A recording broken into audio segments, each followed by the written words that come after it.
மனிஷா, யாருக்காக இவ்ளோ தூரம் எதிர்பார்க்கற? வேற யாருக்கு ஆண்டி? அந்த லக்ஷ்மிக்காக தான். என்னது? லக்ஷ்மி எதிர்பார்த்துட்டு இருக்கியா? ஆமா ஆண்டி.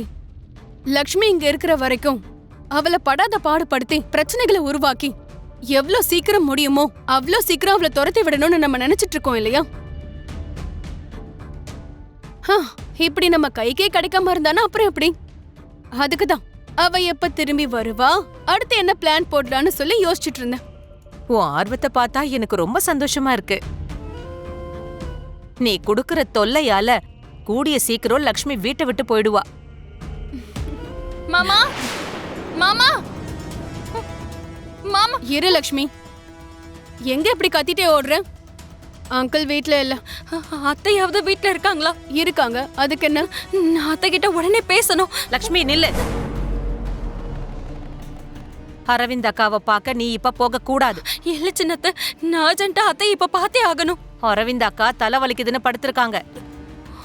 இந்த மாதிரி நேரத்துல அவங்கள எழுப்புனா அவங்களுக்கு கோபம் வரும். உன்னை சும்மா விட மாட்டாங்க, பயங்கரமா திட்டுவாங்க. ஆமா, எனக்கு ஒரு விஷயம் தான் புரியவே இல்ல லக்ஷ்மி. அன்னைக்கு என் நெக்லஸ் உடைஞ்சு போனதுக்கு எனக்கு கொடுக்க வேண்டிய பணத்துக்காக நீ வேலைக்கு போய் சேர்ந்த. எதுக்குன்னு கேட்டதுக்கு நான் உண்மையதான் சொல்லுவேன், நேர்ம நாணயத்தோட தான் சம்பாதிப்பேன், ஏன் சம்பாதனையில தான் கடனை தீர்ப்பேன்னு என்னென்னமோ லெக்சர் எல்லாம் கொடுத்த. இப்ப என்னாச்சு? இப்படி பணத்துக்காக எங்க கிட்டயே கையேந்திட்டு இருக்க? இதுதானா உன்னோட சுயமரியாதை? இது பாரு லக்ஷ்மி, நீ கேட்ட உடனே கை மேல லட்ச லட்சமா கொண்டு வந்து வைக்கிறதுக்கு இங்க யாரும் தயாரா இல்ல.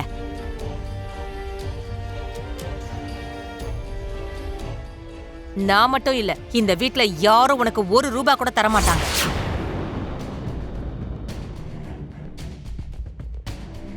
காரணம் தெரியுமா? எங்களை பொறுத்த வரைக்கும் நீ இந்த வீட்டை சேர்ந்தவ இல்ல, நந்தன் ஃபேமிலியோட மருமகளும் கிடையாது.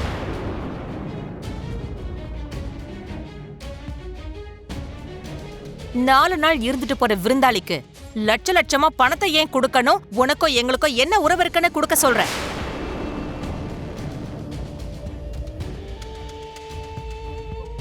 பணத்தை அடையறதுக்கு இந்த மாதிரி சீப் ட்ரிக்ஸுக்கு ட்ரை பண்ணாம வேற ஏதாவது வேலை பார்த்து சம்பாதிக்க பாரு. அண்டர்ஸ்டாண்ட்? போ இங்க இருந்து.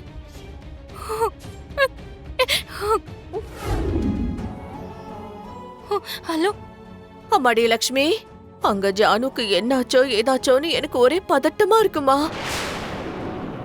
அந்த படுபாவிங்க ஜானுவை என்ன பண்ணுவாங்களோ, எந்த நேரத்துல நாம என்ன மாதிரியான செய்தியை கேட்க வேண்டியிருக்குமோன்னு என் உயிரை கையில புடிச்சுக்கிட்டு உன்னை எதிர்பார்த்துக்கிட்டு இருக்கேன். அது இருக்கட்டும், உன் மாமனார் உனக்கு பணம் கொடுத்தாராமா? இல்ல சித்தி. பணம் கொடுக்கலையா? என்னம்மா சொல்ற? மாமா எங்கேயோ வெளியில போயிருக்காரு. நான் போன் பண்ணாலும் எடுக்க மாட்டேங்கிறாரு.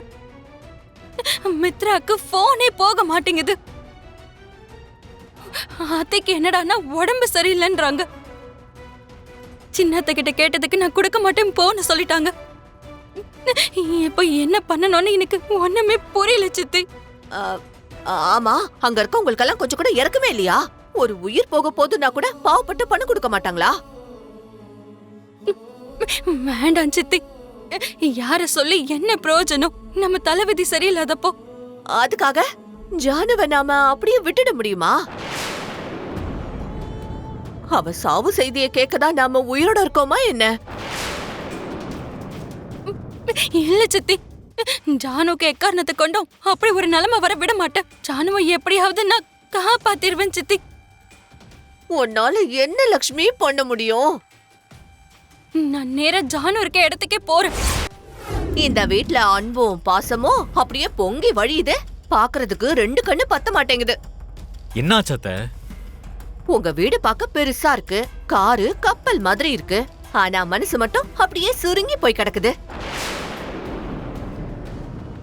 அந்த விஷயம் எனக்கு இப்பதான் நல்லா புரியுது.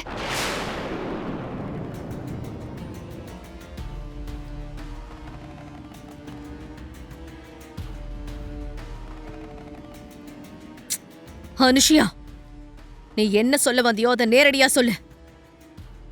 இப்படி சுத்தி வளைச்சு எதுக்கு பேசணும்? நேரடியா கேக்கதா லக்ஷ்மி இங்க வந்தா.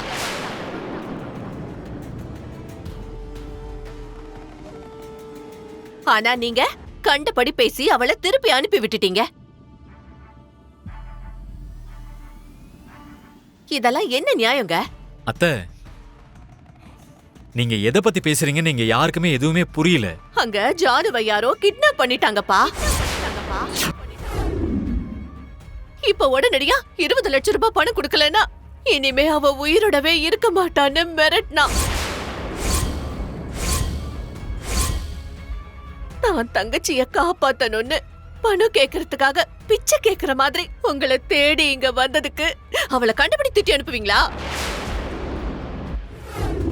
சமீப காலமா லக்ஷ்மியோட நடவடிக்கையில பெரிய மாற்றம் வந்திருக்கத நீ பாக்கலையா? அந்த மாற்றத்தினாலதான் அவளை நம்ப மாட்டேன்னு சொல்றேன். அவ பேசின விஷயத்துல உண்மை துளி கூட இல்ல.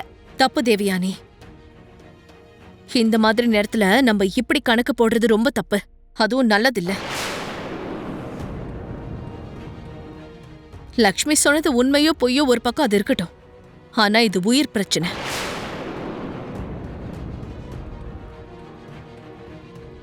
நம்ம அலட்சியத்தினால அந்த உயிர் போயிடுச்சுன்னா எதிர்காலத்துல நமக்கு ரொம்ப குற்ற உணர்ச்சியா இருக்கும். அது இல்லக்கா.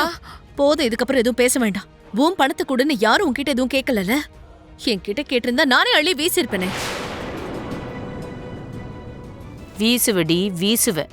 இந்த அதிகார புத்தி தாண்டி உன்கிட்ட எனக்கு பிடிக்காத விஷயமே.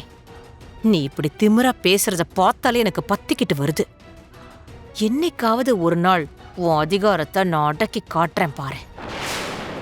தம்பி மித்ரா, நாம தாமதிக்கிற ஒவ்வொரு நொடியும் ஜானுவோட உயிருக்கு ஆபத்தா மாறிடும்.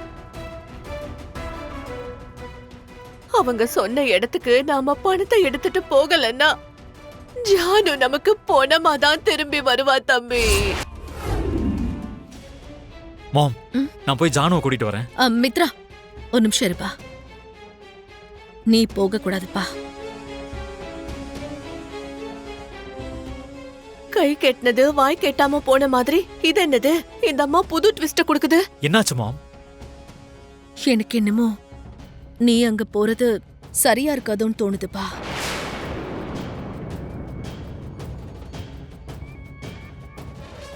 ஏற்கனவே உனக்கு ஒவ்வொரு அடியிலையும் ஆபத்துகள் சூழ்ந்திருக்கு.